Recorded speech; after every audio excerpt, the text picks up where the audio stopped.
महाराष्ट्र की सियासत से जुड़ी अभी की बड़ी खबर। महाराष्ट्र में महाविकास आघाड़ी में सीट बंटवारा तय हो गया है। कांग्रेस 100 सीटों पर चुनाव लड़ सकती है। शिवसेना उद्धव गुट 85 सीटों पर चुनाव लड़ेगी। महाविकास आघाड़ी के बाकी सहयोगियों को 18 सीटें संभव है।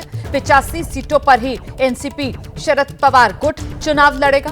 अभी तक वो फॉर्मूला जो 85 का था, पेच जो 15 सीटों को लेकर बाकी रह गया था, तो माना यह जा रहा है कि कांग्रेस के खाते में वो सीटें गई हैं और कांग्रेस 100 सीटों पर चुनाव लड़ सकती है। शिवसेना उद्धव गुट 85 सीटों पर चुनाव लड़ेगा और जो बाकी बची 18 सीटें हैं, वो सीटें सहयोगियों को दी जाएंगी। ये जानकारी सामने आ रही है।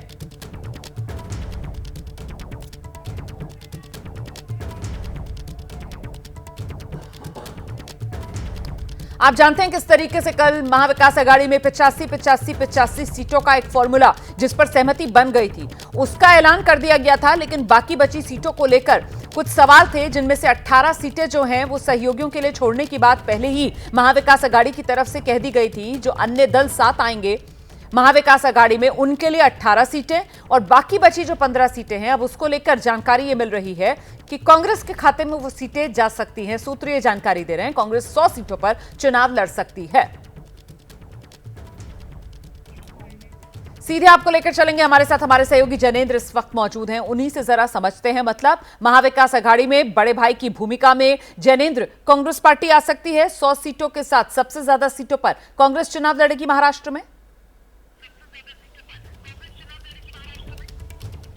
बिल्कुल, बड़े भाई की भूमिका औपचारिक तौर पर तो मिल गई है, लेकिन बड़ा भाई जितनी सीटें चाहता था उससे कुछ कम में कांग्रेस को रोकने में उद्धव ठाकरे सफल हो गए हैं। कांग्रेस की रणनीति शुरुआत में 115 और कम से कम 110 सीटों पर लड़ने की थी, लेकिन अब जो एक कॉम्प्रोमाइज़ फार्मूला जो बन रहा है, उसमें कांग्रेस को 105 के आसपास, 100 से 105 के आसपास सीटें मिलती हुई नजर आ रही हैं और शिवसेना उद्धव ठाकरे जो है वो 90 के आसपास सीटों पर लड़ते हुए नजर आ रहे हैं। तकरीबन 1.5 दर्जन सीटें जो हैं वो वाम दल और अन्य जो छोटे सहयोगी दल हैं, समाजवादी पार्टी जिनमें शामिल है, उनके लिए छोड़ी जा सकती है और बची हुई सीटों पर शरद पवार की एनसीपी लड़ने जा रही है।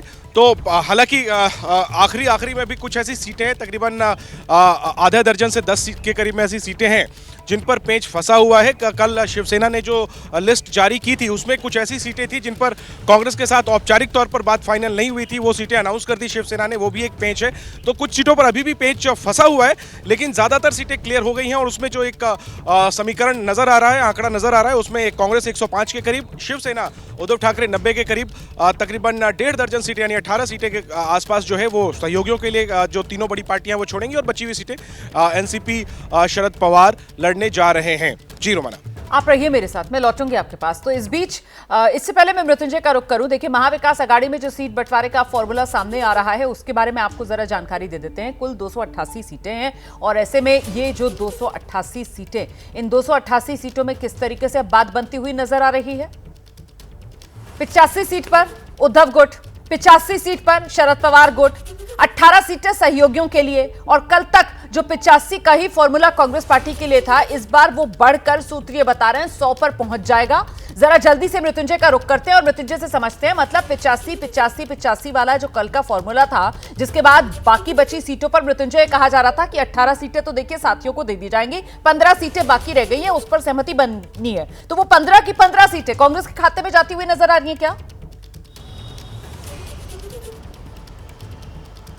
15 की 15 सीटें कांग्रेस की तरफ जाएं, ये बात शिवसेना यूबीटी को पसंद नहीं आ रही है। रोमाना, इसके पीछे की कहानी ये समझिए कि अगर कांग्रेस 105 सीट पर लड़ती है और शिवसेना यूबीटी 90 से 95 के बीच रह जाती है और भविष्य में जब परिणाम घोषित होंगे तो समझिए कांग्रेस के 60 से 65 विधायक आ गए और यूबीटी ग्रुप के 45 से 50 विधायक हो गए, तो मुख्यमंत्री किसका होगा? मुख्यमंत्री कांग्रेस दावेदारी पेश करेगी और ये बात शिवसेना यूबीटी नहीं चाहती है। शिवसेना यूबीटी पहले यही चाहती थी कि आप सीएम का चेहरा अनाउंस कर दो ताकि सीट बंटवारे में कम ज़्यादा वो करने के लिए तैयार हो जाए। अब जब सीएम का चेहरा अनाउंस नहीं हुआ, अब सवाल यही है कि जिसके जिसने विधायक सीएम चेहरा उसका या सीएम बनेगा उस पार्टी का।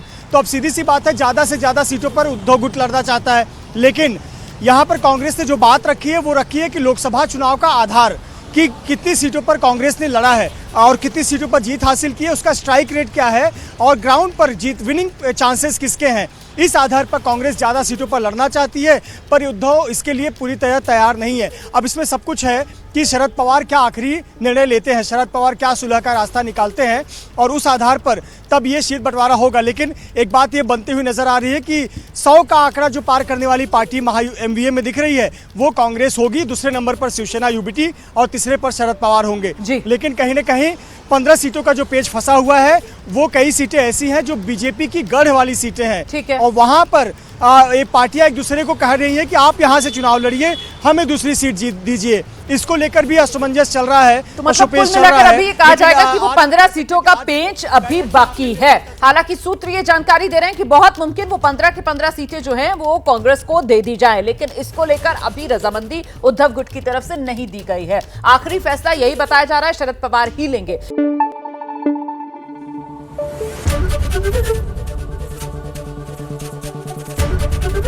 ABP न्यूज आपको रखे आगे।